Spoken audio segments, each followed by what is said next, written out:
ఈ మధ్య క్లినిక్కి ఒక చిన్న పాప వచ్చింది. చాలా చలాకీగా ఉంది, బట్ వాళ్ళ మదర్ చాలా వరీడ్గా అనిపించారు.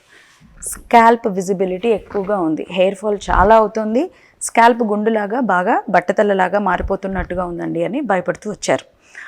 సో మామూలుగా కారణాలు ఏంటి కనుక్కునే దీంట్లో మనం అడిగామన్నమాట. ప్రోటీన్ ఫుడ్ ఎంత ఇస్తున్నారు, ఫ్రూట్స్ ఎంత ఇస్తున్నారు, అడిగిన ప్రతి క్వశ్చన్ వాజ్ వెరీ పాజిటివ్.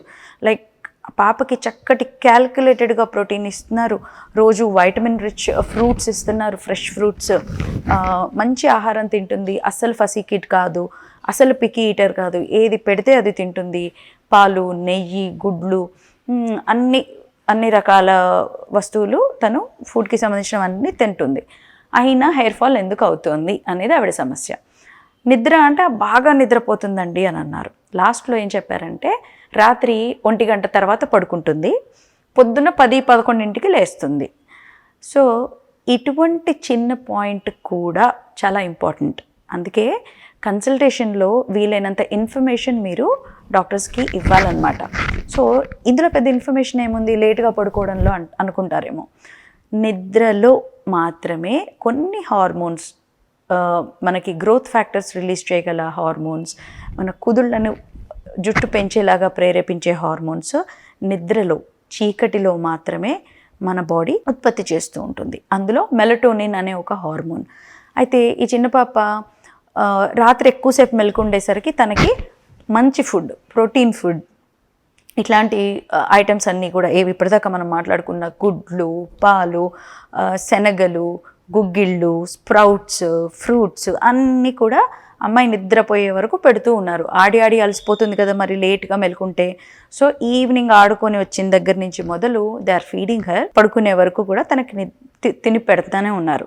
అయితే ఇది నిద్రపోయే ముందు ఎక్కువగా లోడ్ అవుతుంది ఒక విషయం. ఇది ఇక్కడ మైనస్ థింగ్ అనమాట. తనకి హెయిర్ లాస్ అవ్వడానికి ఇదొక కారణంగా చూపించవచ్చు. రెండవది లేటుగా పడుకోవడం. మూడవది లేటుగా పడుకుంటోంది, మరి అంతసేపు ఏం చేస్తోంది తను? ఏ ఫోన్తోనో టీవీల దగ్గర కూర్చుంటారు పిల్లలు. జనరల్గా పెద్దవాళ్ళు పడుకోకపోతే పిల్లలు కూడా వాళ్ళతో పాటు కూర్చొని టీవీ చూడడము, స్క్రీన్ చూడడము, అదిను ఈ మధ్య ఆన్లైన్ క్లాసెస్ ఎక్కువ అవుతున్నాయి. సో డే అంతా కూడా స్క్రీన్ టైం ఎక్కువ ఉంటుంది. మళ్ళీ నైట్ పిల్లలు లేటుగా పడుకుంటున్నారంటే ఇటువంటి వాటికి ఎక్కువ ఎక్స్పోజ్ అవుతుంటారు స్క్రీన్ టైమింగ్కి. సో ఇవన్నీ కలిసి తనకి చాలా చిన్న పాప, చక్కగా అన్నీ తినే అమ్మాయి, చలాకీగా ఉండే అమ్మాయికి అంత ఫాల్ జరిగిపోయింది. పాప 7 year old అండి. సో హెయిర్ లాస్ సమస్యల్లో నిద్ర కూడా అంతే ఇంపార్టెంట్.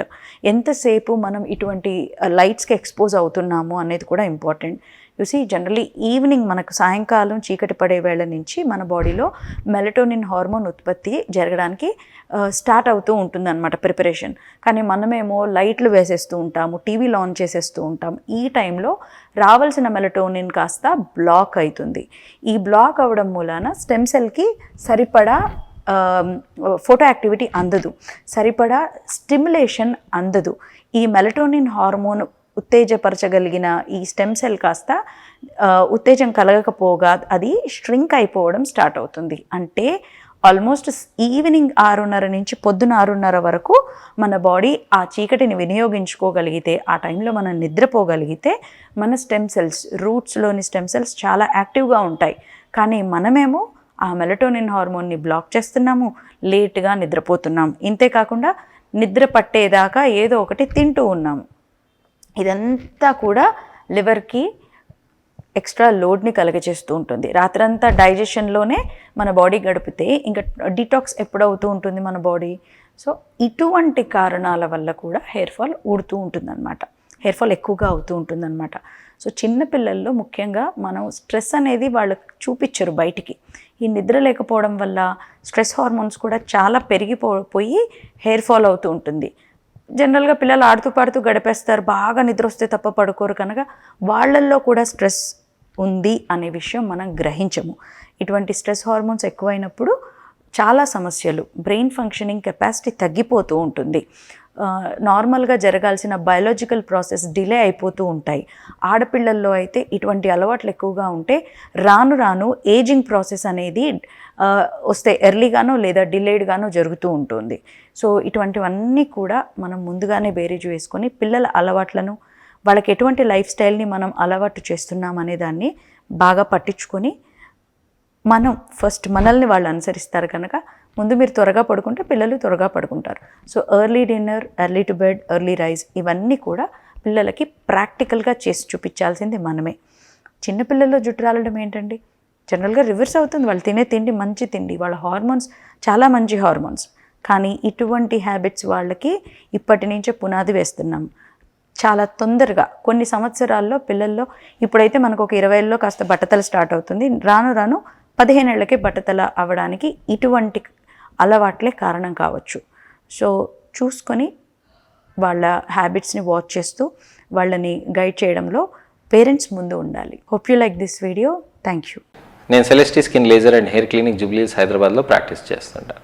చాలామంది పేషెంట్స్ వాళ్ళ తల్లిదండ్రులు ఏం ఆలోచిస్తారనంటే హెయిర్ ట్రాన్స్ప్లాంటేషన్ చేయించుకుంటే దానివల్ల బ్రెయిన్ డ్యామేజ్ అయిపోతుంది, పేషెంట్ ఈ విధంగా బిహేవ్ చేస్తారు, అలాంటివి ఏమైనా జరుగుతాయా అని అపోహల్లో ఉంటారు. అలాంటివి ఏమైనా సందర్భాలు ఏమైనా అవుతాయా, అలాంటి జరిగే ఆస్కారం ఉందా, దాని గురించి అని మీకు ఇవాళ వివరిస్తాను. హెయిర్ అనేది మనం ముఖ్యంగా అర్థం చేసుకోవాల్సింది ఏంటి అని అంటే, హెయిర్ లెంత్ ఎంత ఉంటుంది జుట్టు చర్మంలోకి అనేది మనం తెలుసుకోవాలి. దాని లెంత్ వచ్చేసి మీకు 4 mm అంటే సెంటీమీటర్లో దాదాపుగా సగం వంతు కంటే తక్కువ ఆ డిస్టెన్స్ మాత్రమే చర్మం లోపలికి ఉంటుందండి జుట్టు.